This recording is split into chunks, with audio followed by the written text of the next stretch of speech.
welcome to Hay, and delighted to have this event sponsored by Team Our Line, the award-winning traditional building supplies company based just down the road in Brecon. Sophie Howe was appointed as the first Future Generations Commissioner in early 2016. And prior to this, she was also the first Deputy Police and Crime Commissioner for South Wales, and also has been a legal advisor to the Equal Opportunities Commission. Jane Davidson is the former Welsh Government Minister for Sustainability, and call her, I think accurately, the architect of the Future Generations Act. And she is currently the University of Wales Trinity St David's Pro Vice Chancellor for Sustainability and Engagement and Director of Inspire. Please do give Sophie and Jane a warm Hay welcome.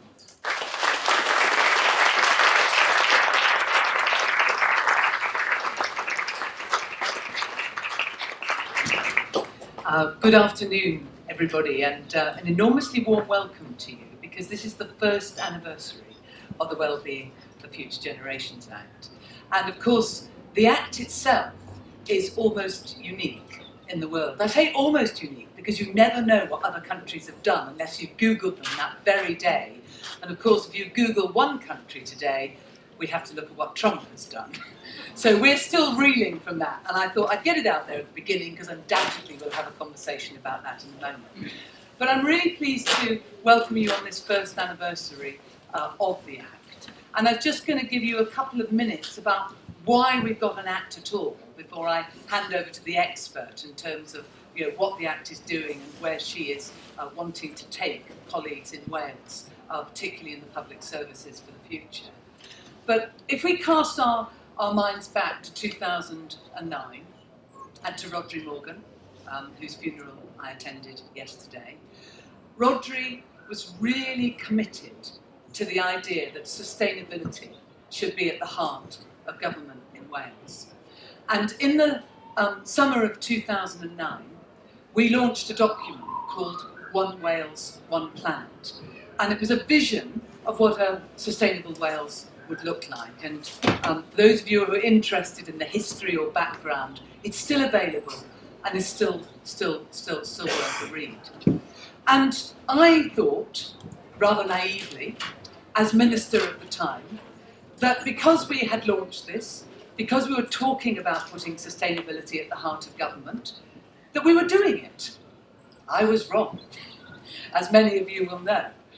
And it took an external policy advisor to WWF to actually look at what the manifesto and the commitments of the government were at the time, to demonstrate that although there had been a lot of movement, that movement, even for me as minister, thinking that I was the passionate one, I was doing the job, was insufficient. And then separately, the Wales Audit Office undertook an investigation of the whole of the business of the civil service in government and found out, well, you won't be surprised to know, that the government was not delivering on sustainability right throughout the organisation.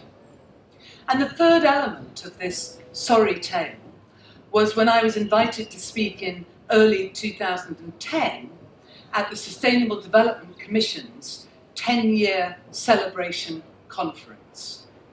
A day later, they were removed by the then UK government. And so it was on the train back from Bristol to Cardiff, after that Sustainable Development Conference, that I thought, we can't have sustainability subject to the whims of who is in power. We can't have sustainability undefined if we're going to take it forward as a vision for the whole of Wales. And we can't have a situation where sustainability is used rhetorically by ministers and not delivered in the organisation of government. And so the four elements that I then put into the manifesto and are now in the Act are that there would be a duty on public services in terms of delivering sustainability or sustainable development at the heart of what they do it. There would be an independent commissioner with substantial powers who could both be a critical friend but also had powers in ensuring that the law was carried out.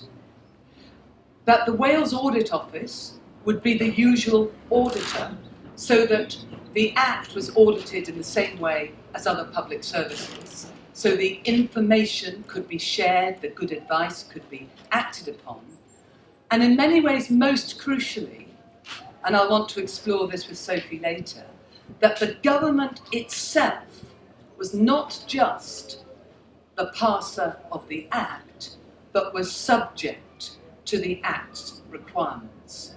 So the government would need to change its own practice. Now, I'm delighted that all those elements made it into the Act, but the Act is now much more than that. Yes, there's that principle at the heart of it, that we look after future generations. Now we've got a new element, a cultural element to the traditional pillars in terms of society, economy and environment for sustainable development in Wales that I think is immensely exciting and a brilliant addition. There are 7 goals that look at prosperity, resilience, health, equality, cohesion, vibrant culture and thriving Welsh language and global responsibility. And there are 5 ways of working to encourage organisations to move to longer term thinking, prevention, integration, collaboration and involvement. This is a massive challenge. When we were here in Hay last year, and Sophie was at the beginning of her role, and we were looking at just what it would take to actually deliver as the first country in the world to have an Act which would also deliver on the Sustainable Development Goals signed up to by nearly 200 countries in the UN. Well, we're only 1 year on, and that 1 year has been an absolutely roller coaster journey for our expert speaker this afternoon, Sophie Howe, the Future Generations Commissioner. Please give her a warm welcome.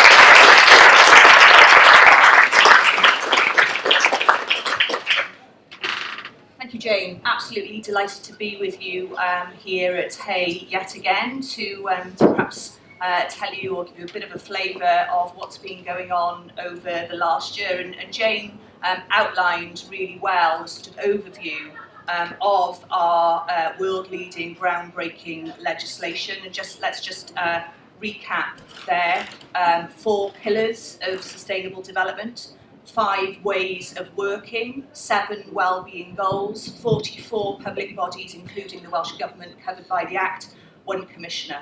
So no pressure there. Unlike other commissioners who have responsibility for a specific section of the public or of the population of Wales or specific issues, my remit extends across the whole population of Wales, all policy areas of government and lower levels of government, and everyone who isn't born yet. So again, no pressure.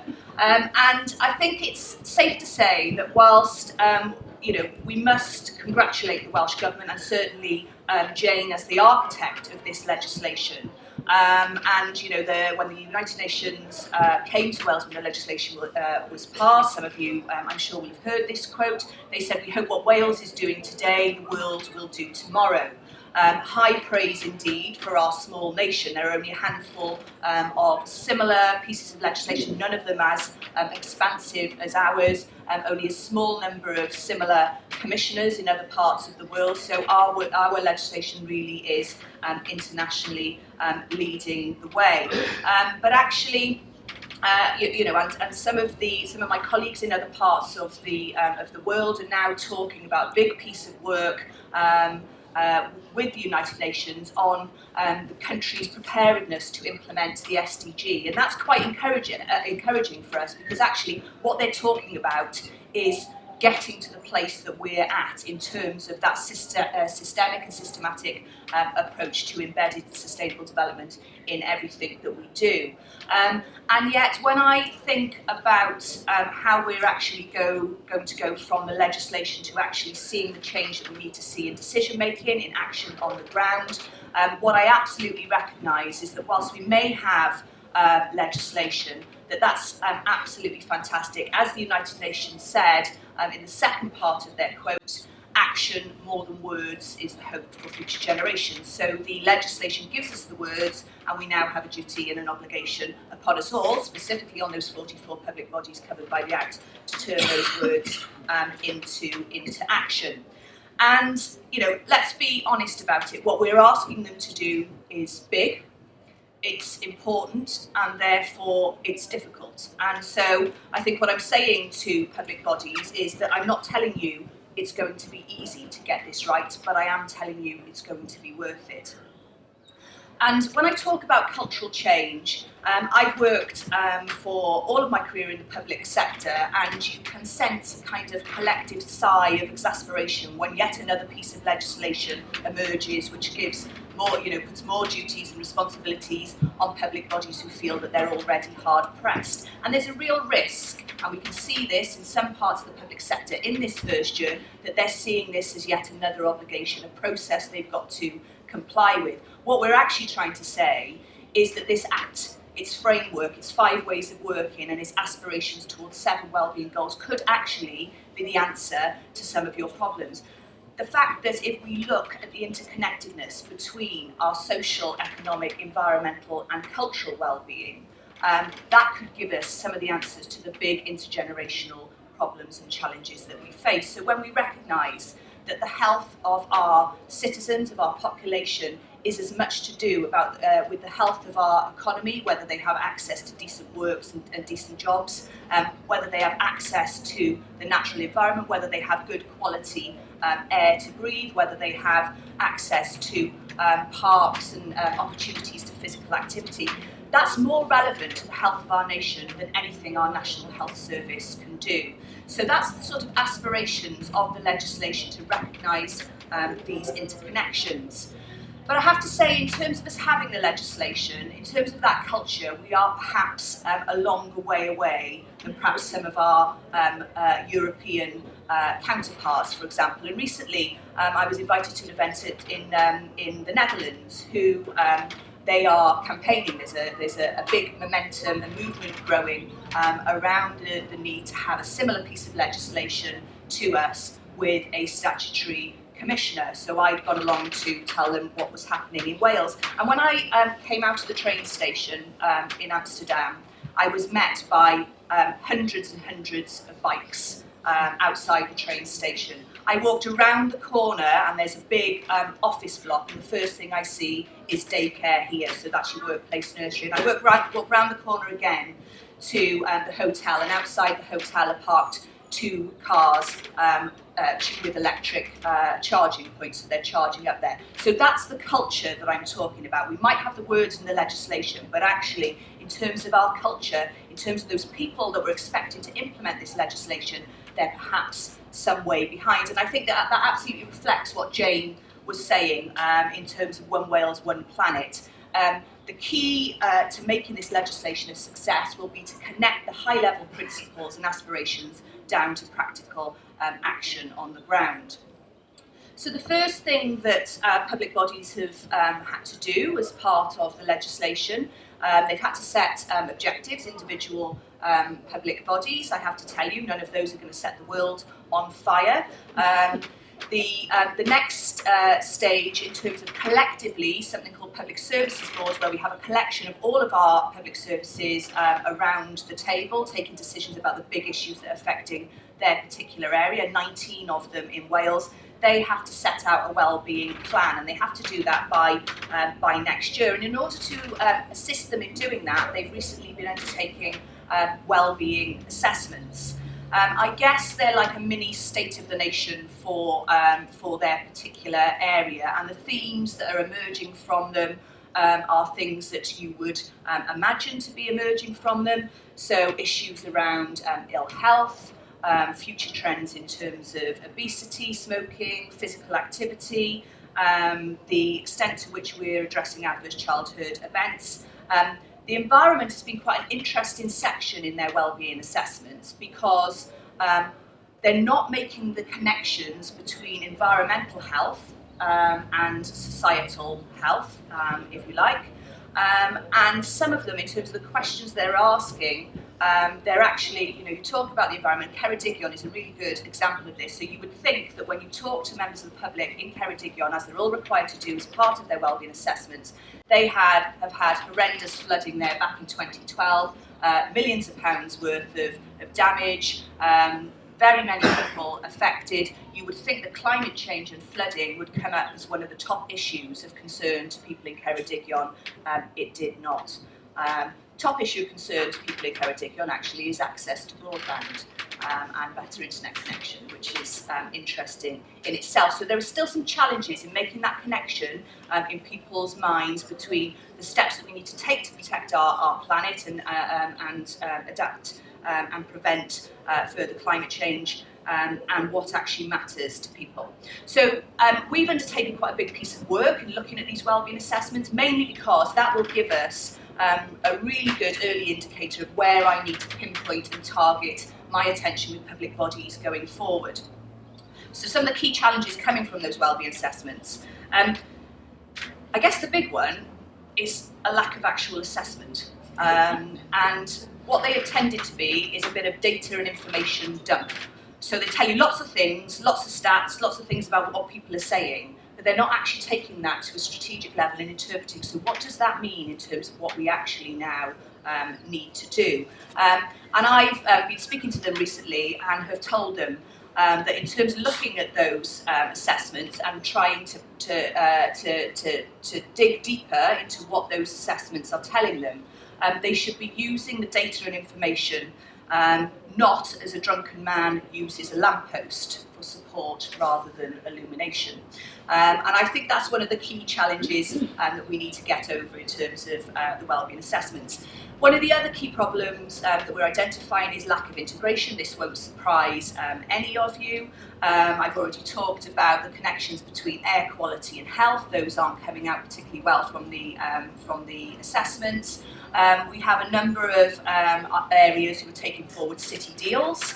The connections between the economic drivers within the city deal and social wellbeing and cultural wellbeing aren't coming out particularly well. Interestingly there, in terms of those city deals, some of the challenges between operating in a devolved context where you're interacting with a non-devolved context, so where the driver from a UK government level for our city deals is to increase GVA and GDP. And actually, and I'll talk about this in a moment, the definition that we have within our legislation of prosperity is an entirely different one. There you can see the clash of two cultures, the clash of two political priorities and imperatives playing out. Involvement. Public bodies are required now under the legislation to involve the people who are affected by decisions in that decision-making process. They've gone to some lengths to do this. They've had vast amounts of consultation, engagement sessions, taken a whole range of different things. Blaen of Gwent, for example, a big approach in terms of schools. They've had school children writing letters to their future selves and what they would want the world to look like in the future, what they would want their community to look like. So they've gone to some steps there.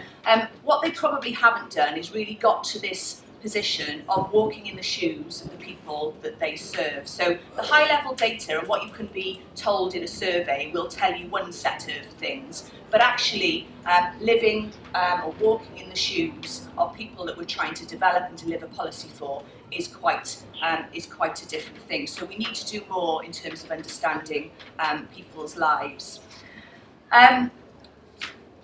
Final sort of key issue really that's come out of the assessment and that we're seeing in this early phase of implementation of the Act is the understanding of the 7 wellbeing goals. So for those of you who don't know the legislation, 7 wellbeing goals working towards a prosperous Wales, a resilient Wales, a healthier Wales, a Wales of cohesive communities, a more equal Wales, a Wales of vibrant culture and thriving language, and a globally responsible Wales. And each of those goals have a descriptor, statutory descriptor within them. And I want to just focus perhaps on the definition of a prosperous Wales, because the definition in our legislation of prosperous Wales is something quite different to what you see when we're talking about prosperity elsewhere. So our definition of a prosperous Wales talks about a low carbon economy, that an innovative, productive, low carbon economy that works within the limits of the global environment, including acting on climate change, that focuses on a skilled and well-educated population and provides employment opportunities through decent jobs. So nowhere there is there any reference to GDP or GVA being the main drivers of prosperity. A really progressive definition, perhaps something that the rest of the world should have caught up with. I think it was Robert Kennedy who said back in the 1960s that GDP measures everything except that which is worthwhile, and that's absolutely where our definition starts to take us to. But when you look at one assessment in particular, I won't embarrass them here. It's quite interesting how they've approached it. So this is the words that they've used in terms of how they've approached this in their assessment. So they say the definition in terms of low carbon economy and limits of the global environment, efficient and proportionate use of resources. For clarity, these issues are considered in the goals of a resilient Wales and a globally responsible Wales. This section on prosperous Wales focuses on issues relating to skills, employment, jobs, qualifications, earnings and benefits, transport. That is, it examines prosperity in its economic sense. So there you are, wrong, wrong, wrong. So these are some of the challenges. People are making up the definitions themselves, and my feedback to them on the wellbeing assessments, that is an absolutely crucial part. And I think the definition of a prosperous Wales and focusing on that is a really good example of that. Now, you may not know, but today is International Donut Day. Whilst I would, quite like, if I wasn't on yet another diet, I would quite like to be scoffing some donuts. But actually, the donuts that I would like us to focus on are the donut economy that Kate Raworth speaks about, where she talks about the sweet spot being where we can meet our human needs while staying within the boundaries of our environmental limits. And if any of you haven't seen her work, there's a really brilliant diagram which looks like a donut, and our human needs are sort of in the centre, and the global environmental limits are around the edge of the donut, and as I say, the sweet spot is where we can develop policy, which is the donut itself. So I think that's a really kind of useful interpretation and really closely aligned to the legislation. Now, I've outlined some of the kind of problems that we've seen with the assessments. I have to say, don't underestimate the difficulty for public bodies and others in actually achieving this. So they have, for a start, competing demands. Not all legislation is aligned with this legislation. There are some real kind of, quite boring but technical challenges that they've got. They've got to produce this plan by this date. This plan relates to this plan, but that's not produced until that date. This legislation requires us to do this, which is contradictory to what we're required to do over here. This is the complexity of modern political systems and modern bureaucracies. Coupled with that, even if you didn't have those complexities of bureaucracy, you still have politicians who are trying to balance the now with the future, and I have to say the now is still trumping it. And I think that, back in Shakespearean days, policy, the word policy, which is obviously what our politicians do, they make policy, didn't mean what it does now, but it actually meant something more akin to the connotations of intrigue and cunning policy back in Shakespearean days. And I think that's a challenge, because doing the right thing on a policy level isn't always the easiest thing to do, and it does actually require clever handling. Take, for example, what the legislation, if applied properly, would require. It would probably require us investing more in preventative healthcare, and that would probably require us to close some hospitals. And we've all seen some of the really difficult conversations that are going on around that and have gone on around that. So these difficult decisions that politicians are having to take We are on a journey step by step in getting there. I don't think we're likely to see one big bang there. I think that the other challenge that we've got is that leaders, politicians and those who are leading our public bodies have grown up in a system which is the opposite system of what is needed now. So it's a system where we reward compliance. It's a system where we discourage innovation, where we have an intrinsic fear of failure. And if we're going to make this act a reality, we really need to get over that. Mistakes, I think, and this fear of failure in particular. Even the Auditor General for Wales is talking to public bodies about taking well-managed risks. So that's a positive sign. But I really think that a number of our performance indicators, the way that we audit, the way that we inspect, needs to get over this fear of failure, because making mistakes is actually, it's proof that you're actually trying. So people and our leaders in the public sector and beyond to implement this legislation in the way that it needs to be implemented. They need to be innovative, they need to be passionate, they need to be brave, they need to be focusing on the transformation, not the tick box.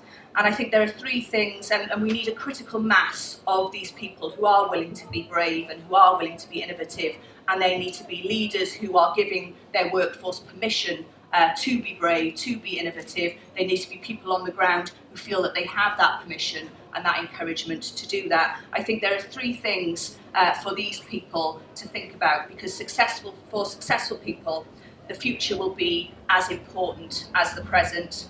We have to think that the future can be better than the present, and we have to think that we have the power to make it so.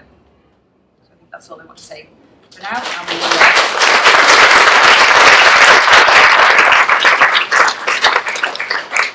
And we Sophie, thank you very much. I mean, I think that if what I'm hearing is correct, as an ex-teacher, we're probably talking about a B-. So lots of effort, but still a way to go in terms of understanding what the change in culture that this act is going to and needs to drive is there. I mean, I just wanted to reread again that definition of a prosperous Wales: an innovative, productive and low-carbon society which recognises the limits of the global environment and therefore uses resources efficiently and proportionately, including acting on climate change, and which develops a skilled and well-educated population in an economy which generates wealth and provides employment opportunities, allowing people to take advantage of the wealth generating through securing decent work. And it just struck me as you were speaking now that since all governments are interested in prosperity and the economy, that this now has to be at the heart of any government's manifesto going into the next election in Wales. So what does that mean in the context of the absence of a major critical debate around climate change? Or, in a tangible example, what does it mean for the M4 Relief Road? Well, the M4 Relief Road is a really good case in point. So if you've followed that in any way, you will see that one of the key justifications for having that M4 Relief Road is around the sort of inward investment and around economic growth that would bring. Now, my view is that is flawed on a whole range of levels. If you do what the legislation requires us to do, and let me just sort of caveat that with the M4 decision-making process starting before the legislation came in. However, let me caveat that again with it was the Welsh Government's own legislation, so you would think that they might have some sense of actually trying to apply it even before the statutorily commenced. But if you look at kind of the long term, for example, and if you look at the long term within the context of that definition of a prosperous Wales, so the things that we're considering in the long term is how does that meet with our aspirations of a low carbon society? build a road and you will fill it, so the saying goes. How is it looking to future trends? So the fact that young males in particular are increasingly actually not learning to drive, and I have my own sort of personal experience of this with a 17-year-old son who perhaps my kind of traditional approach was you became 17, the first thing you were desperate to do was to learn to drive. He has a car, it's been sat on our drive for about the last 8 months because quite frankly he can't be bothered, he's very used to cycling everywhere and he's very used to getting the bus. And we're actually seeing that play out in our national trends. The impact of driverless vehicles in terms of congestion. The fact that if we applied the thinking about whether we needed an M4 back to those national wellbeing goals, and if we're particularly thinking about a more equal Wales, actually the 3 local authority areas that M4 is most likely to benefit are those that are already the most prosperous, so Monmouth, Newport, Cardiff. And what benefit will that bring to those valleys communities who, quite frankly, large proportions of whom don't have access to cars? So the decision-making process there, I think, fundamentally flawed, and I have challenged. Obviously, it's going through a public inquiry, and we'll see where that comes to. But I think it's a really good example of the scale of the challenge that we have, particularly when you're starting with the economy and the real kind of entrenched views on the importance of GDP, which, as we know, allows the rich to get richer and the poor in lots of ways to get poorer. That real entrenched views of what we need to be doing in terms of increasing GDP rather than focusing on the round is going to be one of the absolutely crucial challenges of implementing this legislation. No, I think that's really interesting because I once asked somebody to explain GVA to me, which is gross value added. And this was a fairly cynical economist who said to me, well, just imagine the building that we're in this case a tent. If I burnt it down now and rebuilt it tomorrow, we would have improved the GVA of Wales. Now that has to be nonsensical as a measure of prosperity. But you talked about the fact that the government, this is their legislation at the end of the day, but although there were elements I put in it, what is now the Act is much bigger than the elements I put in it, and those elements are the government's own elements or other politicians through the select committee processes and external organisations feeding in to create the final Act, which I think is a really good Act.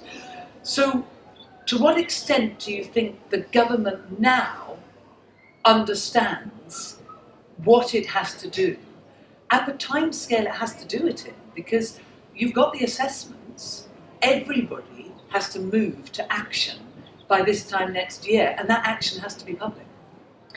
I wouldn't say that the government as a whole do get it. There are sections and specific people, departments in the government which get it better than others. And I have to say there are some green shoots, individual areas where change is happening. So although I talked about the challenge between the kind of drivers of the city deal set by the UK government as compared to what the devolved bodies, the local authorities and the Welsh Government are doing, there are some interesting kind of green shoots there. So the Growth and Competitiveness Commission, who advised on the Cardiff City deal, very much focused around low carbon, around what they call kind of livability issues. So that the relationship between drawing in investment for economic growth being centred around how livable your city was. So whether, and livable, they're talking about access to nature and green spaces. They're talking about how well public transport networks are connected. So I think the narrative is growing around those areas. Again, the Swansea proposals around the Swansea City deal, lots more to do in terms of the detail, but the broad principles, a city deal which is focused on health, connectivity and energy infrastructure, one of the major parts of that, of course, being built around the Swansea Tidal Lagoon if it ever gets the final go-ahead. So there you can see that starting with the economy, the connections are being made to health, and the low carbon economy through energy infrastructure.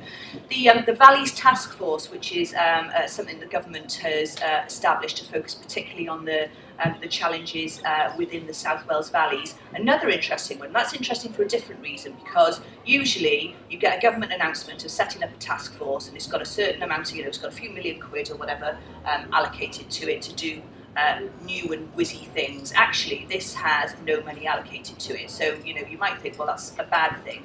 I say that that's a good thing, because the focus that they're taking there is actually integrating the services and the things that they have in those communities already in a better way, so that we are making those connections. And really interestingly there, the chair of the health board, Dr. Chris Jones, who's the chair of the COTAF health board, is actually leading the work on the environment in terms of that Valleys Task Force. So the sorts of things that they're looking at is the connections between the opportunities for tourism around the environment. They're looking at cycle tracks which connect each of the train stations across the valleys, and the sort of bike borrowing schemes around that. And he's leading that from a health perspective, but of course actually has those environmental benefits as well. So I think we are starting to see some interesting green shoots where people, and I have to say these are the passionate,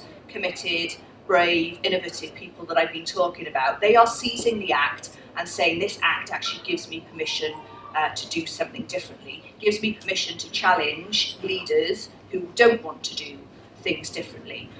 The big challenge is moving this legislation from being driven by those committed and passionate people to having a whole system approach for it, and that I think will take some time.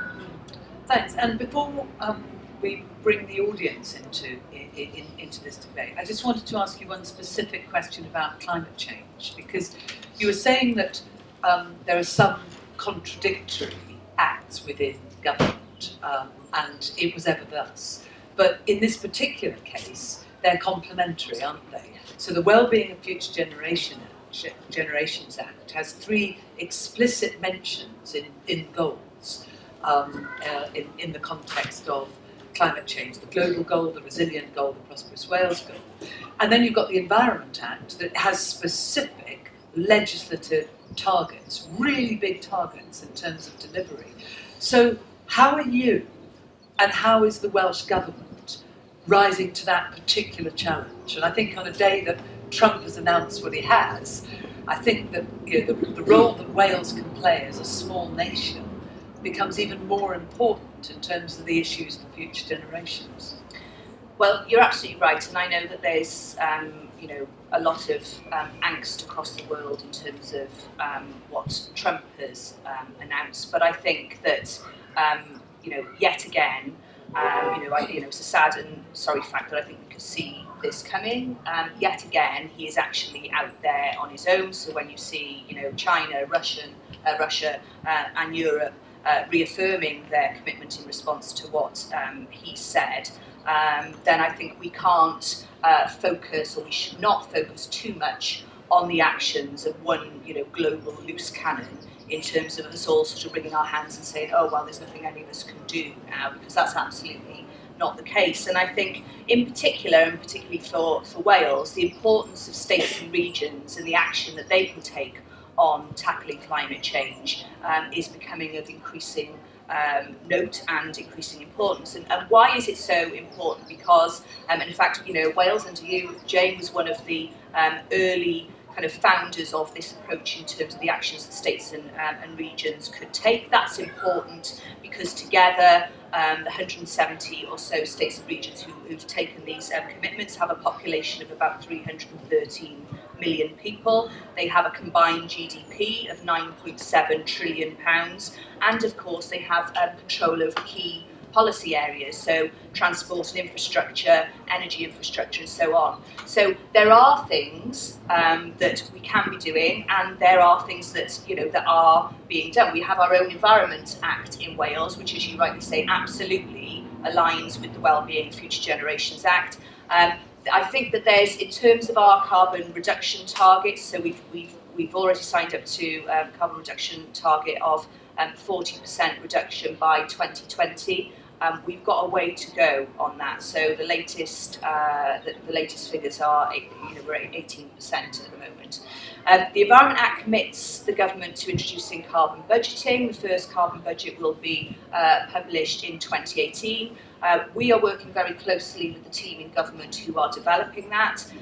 Again, what we are telling them is they actually need to develop that approach to carbon budgeting in a way which embeds the Wellbeing of Future Generations Act, so which takes us or helps to maximise the contribution to each of the wellbeing goals. So, for example, in how we develop carbon budgeting, we would want to be sure that we're not making things for issues for people more unequal. So we're not particularly targeting kind of low-income families and so on. In fact, the absolute reverse. We want to be doing it in a completely different way. The challenge that we have in terms of those conversations with government at the moment is they're getting into the very technical detail of what a carbon budget might look like, and perhaps missing the broader principles that they should be focusing on in the Act. We will continue to work with them. It's getting to the point now where there may be some kind of public challenge coming around that, but I would rather work with initially before getting to that stage. Okay. But you have the powers for the public challenge, which is the main thing. Right. Well, that's really interesting in terms of taking us forward. The assessments now have to move into action, and I think that over to you for contributions now. But it would also be very interesting if any of you have particular ideas that you'd like to see fed into the kind of actions that you think the public bodies in Wales should be taking as we move forward in terms of this Act becoming a dry piece of legislation and process, which always happens at the beginning, into something real that's going to affect people's lives on the ground. Thank you very much. We have one there, and do we have another microphone or not? Just one microphone. Just one microphone. Okay, we'll have one there, and then run across those two people in the row, and then we'll come to you two. Thanks. Okay, I'll just say my question very quickly, because I think maybe it should come at the end. Because I think everything that this Act stands for is very, very exciting. But and I believe in it, I work in the charity sector, but what I hear is a narrative of blue sky thinking, and a committee of passionate people sounds frightening to me, because they don't sound so they've got feet on the ground. And all the issues that I recognise in Wales, like drug use, low aspiration in children, the whole business of 4x4s wrecking all over our land, and nobody is stopping them because they say it's tourism. All that detail isn't present. And I've got a very good friend who comes from Lithuania, which is now seeing a real rise in its economy, whether I don't know whether it's GDP or not. And I said, what did you do? She said, oh, well, our country invested in technology. And what I can see is you're investing in telling people what to do, but you're not investing, as far as I can see, and I could be wrong, in where they can make the money to then have choices. So it seems to be just government for government's sake, and everyone in Cardiff has got flash cars and holidays and homes in West Wales, and the rest of us are just getting on and trying to get a job. Thanks. Can we run that across the line? There are two more hands up there. We're going to take three questions at once. Thank you. My question relates to extension of the policy into the private sector through amendments to the planning legislation that would actually bring obligations by the way in which new development takes place. Okay. And third one? Right. My question is about fracking. Will this Act be able to stop the main government imposing fracking on areas within Wales, which will impact heavily on people's lives and the water courses and all sorts of things? Okay, thank you. Sophie? Okay, to pick up on the first point, I absolutely agree with you in terms of how do you, the challenge is how do you take these high-level principles down to what, if I'm a director of social services, if I'm a drug and alcohol worker, if I'm, working with unemployed people, what does it mean in terms of what I actually need to do? And we are, within my team, we are working through that at the moment. We're developing a number of pieces of work, the first of which we're calling the art of the possible, which is actually explaining what each of the wellbeing goals means, so that we get away from this kind of make it up yourself. This is the explanation of what it means. This is modelling out what it actually means in practice. These are identifications of some of the barriers, and then I would see it as my role to be challenging and helping to address some of those barriers. And these are some of the kind of best practice elsewhere, particularly on the, you raised issues around drug and alcohol use, low aspiration, and one of the green shoots that I am seeing in terms of the different approach that is being taken with people using the Act as permission to do it is around work around adverse childhood experiences. And very briefly, those adverse childhood experiences are where children are growing up in households where there's domestic abuse, substance misuse, mental health problems, parental separation, incarceration, or other forms of sort of mental and physical abuse. This is now on the agenda, and for me that just embodies everything the Future Generations Act is all about. It's about planning for the long term, our children now and the adults they're going to become. It's taking preventative action now, can only be done in an integrated way in collaboration with all the public bodies, and you've got to start it from the perspective of the citizen. Every public service board that I have been to are talking about ACEs. There is a government initiative now which is looking at the best practice around tackling ACEs. There's some really exciting work going on in Bridgend around how you transform public services and those things around them, around tackling ACEs. So there's some really good stuff going on there, and I think that is likely to be one of the areas where certainly, if someone asked me at the end of your 7-year term what you want to see, that would be an area where I think I want to see, and I think we will see some significant change. In terms of extension of policy into the private sector, there are a number of ways that can happen. Procurement is a really good example of that. Again, procurement and the way that the government and public sector approaches procurement is a really interesting one, because they will blind you with science. There are a gazillion frameworks, and you say, well, how exactly then is this procurement policy addressing these 7 wellbeing goals? And they kind of like, look into my eyes, we have a framework, all is well. And it's actually really difficult to get to the kind of nub of it. And Jane is absolutely right, it's not well.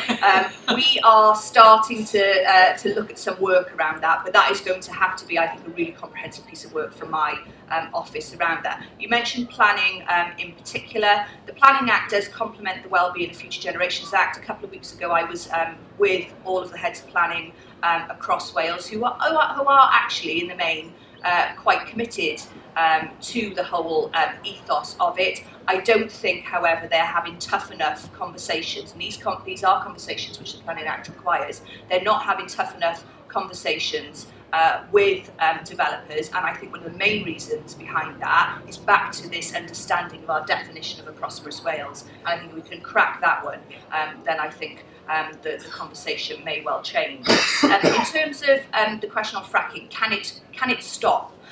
The legislation isn't designed as a kind of, I don't have powers to intervene to stop things happening. The legislation, and as you can imagine, within all of those goals, those 7 wellbeing goals, there are lots of compromises, trade-offs, difficult things that will have to be considered. The responsibility on the public bodies is to have demonstrated that they have considered all of those things. So can I tell you that it will stop this or stop that? No, I can't give you that commitment, because that's not what it was designed to do. Okay, yes, there's another 3 in a row, so we'll take those 3 in a row, please. Good morning, thank you very much, and especially congratulations on the Act, and very good luck on enacting it. A little comment first is the most significant thing I think you said was that the Act gives me permission, and I think that's the way to move from the initial question about, yes, this is blue sky thinking, I'm on the ground, but on the ground I'm enabled by the Act. It gives me permission to do this and push these kinds of things. My question is a bit more general. You mentioned that there are 44 public bodies. I wonder if you wouldn't mind giving us a flavour of who these bodies are, what kinds of responses you've had for them. No, actually, let me rephrase that. Who's been the most responsive, and in what kind of areas have they been able to respond that you see as positive? Really good question. Could you please comment on education and the arts, and how the new curriculum in Wales and the Welsh Assembly Government and the Arts Council of Wales 5-year initiative to put artists into schools, how this may help in the well-being of future generations? Okay, and there was one more in that line. Hi, I don't have a sycophantic bone in my body. I just thought I'd probably see this my next what I'm about to say. But I think the Welsh are ahead of the game in many respects. And you've got a head start because you've got such a beautiful country that is large swathes of which currently are relatively unspoiled compared to England, where I'm from, where frankly a lot of it's already been ruined by overcar use and really bad planning. What I want to say in particular is what I'm finding difficult about the Hay Festival, wonderful though it is the traffic here. Is there? I mean, I'm not from the area, so I don't understand the through traffic. You know, where's it going from, coming to Brecon, etc. Is there some way of banning some of it, at least in the town centre? I mean, somebody got hit by one of the buses. First day I was here on Monday. Some poor lady. I felt sorry for the bus driver as well, but she got hit. And it's not surprising, the pavements are quite narrow here and there's a lot of traffic thundering through all the time. I imagine it's worse because of the festival. It must be awful for the locals here. I bet most of them go away. It must be really difficult. Wonderful though this is, and it must bring a lot of money into the local economy. The emissions are quite horrible. I've noticed it, and I find it really stressful walking up and down from the town to here. The pavements say there's a lot of traffic. You feel like you could fall into the way of a car quite easily. I've made my point. Thank you. Thank you very much. Okay, I wanted to pick up on the point about permission, and I think you're absolutely right. And I talked last year about my kind of early analysis of different types of people within the public sector, and I talked a lot about what I'm calling frustrated champions. So there's people who are in the public sector who have been able to see, perhaps for some time, that there's a different way of doing things, a better way of doing things, but the whole system shuts them down when they try to get there. And this Act absolutely is giving these people permission. And I'm just going to give you a really short kind of anecdote around that. Brilliant piece of work by, this is one of my frustrated champions, head of estates working in Public Health Wales. They merged 7 or 8 offices into one office. Procurement kicks in, right? We've got to have a framework and we've got to go out to tender and all of these different things, and we'll tick boxes to say we're doing all of these things. The battle that she fought was, I am going to go to this company in the South Wales Valleys who will break down hundreds of pieces of furniture that we have from 1970s and upwards, because they recycle them. They recycle them all into new, spanking new, shiny furniture, and they do that by employing people with learning disabilities in the long term unemployed. And I am not going to go out to procurement with them. I am going to give them a grant, because though that organisation is actually meeting the aspirations that Public Health Wales more broadly are trying to achieve. So, and she used the Act as a tool to drive that sort of change, and I think that's the real kind of power of it. In terms of the 44 public bodies, so we talked about the Welsh Government, all of our health boards, our local authorities, our national parks, a number of our national bodies, so Natural Resources Wales being a really crucial one, Sport Wales, the National Museums of Wales, the Arts Council. I've probably missed a couple, but that will give you a kind of general flavour of them. And then you asked about the ones that are doing well. I can't say it's one whole sector that's doing well. I think it's individual public bodies. Looking at the wellbeing assessments, actually, as a sort of indicator, and a range of other things. CumTAF, which is interestingly one of only 2, well, there's Conway and Anglesey Gwynedd, sorry, who've sort of come together. Merthyr and RCT Rhondda and TAF councils have come together into one public service board. That's a really good thing as a starter, because they're already starting to collaborate. Their wellbeing assessment was by and large the best one across Wales. They really get into this integration. They're really starting to look at tackling ACEs. The chair of that health board is the person I was talking about in terms of leading this work on the environment on the Valleys Task Force. So there are a number of things going on there. And when you think of the challenges that those areas, Rhondda and TAF and Merthyr have, some of our most deprived parts of Wales, it's really crucial that they're actually leading the way in terms of getting it right. Public Health Wales are absolutely also covered by the Act, absolutely evangelical about it, see it as a public health act as much as anything else. And again, they're able to use it to get into the kind of mainstream health boards, really, which are a really difficult nut to crack, and things are starting to to shift there. Natural Resources Wales, I think, are doing some really interesting work around that. Interestingly, for the first time, they have come onto these public services boards and are giving, okay, it's not, they're not the only perspective on the environment, but they are giving a perspective and a voice to environmental and natural resources issues, which perhaps wasn't there before. So there's, again, some green shoots in terms of those particular bodies.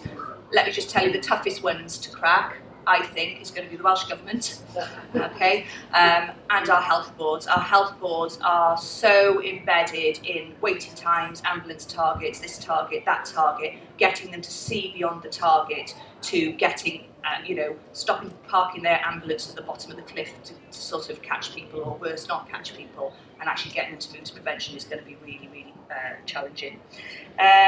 We had a question on education and the arts and arts into schools.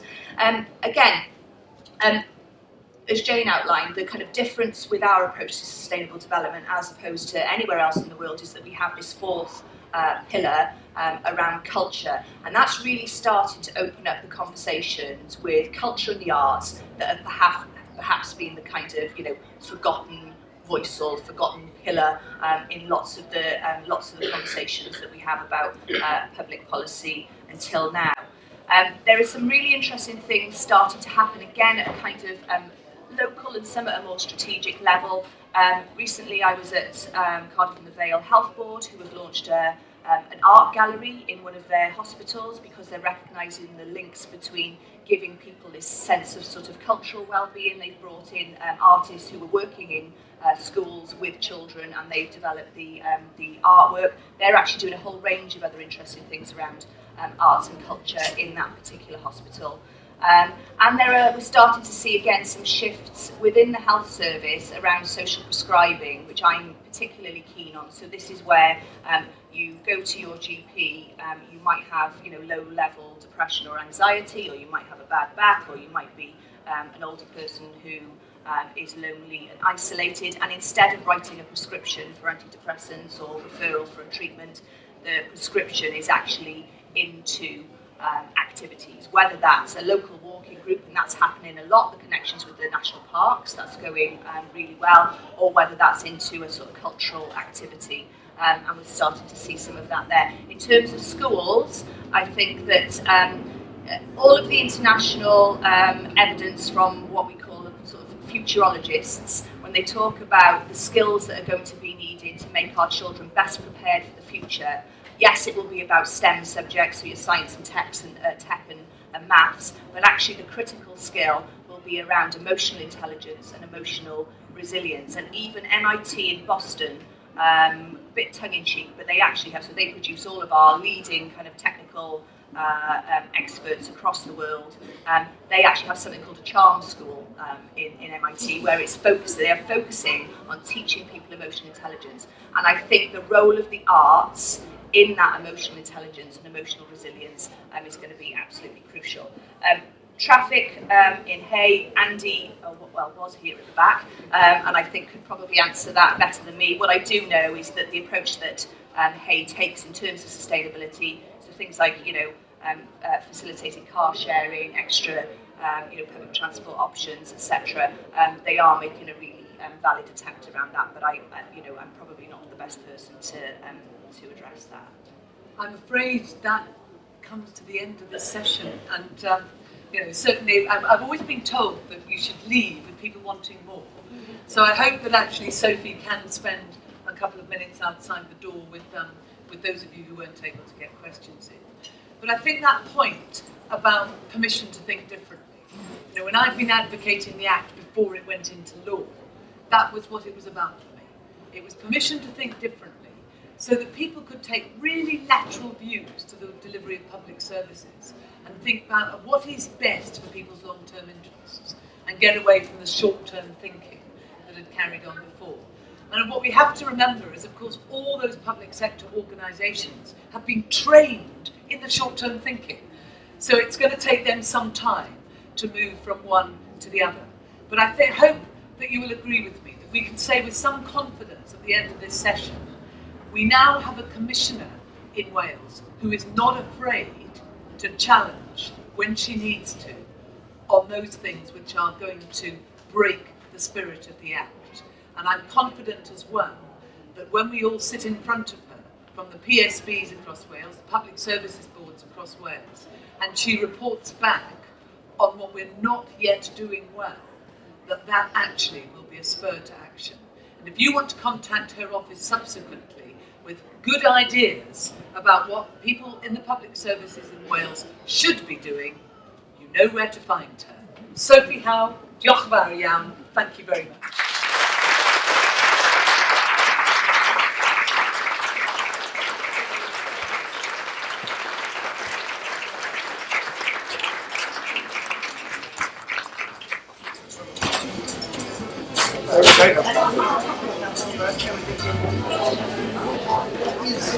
I know, I'm so sorry I couldn't get you in. I was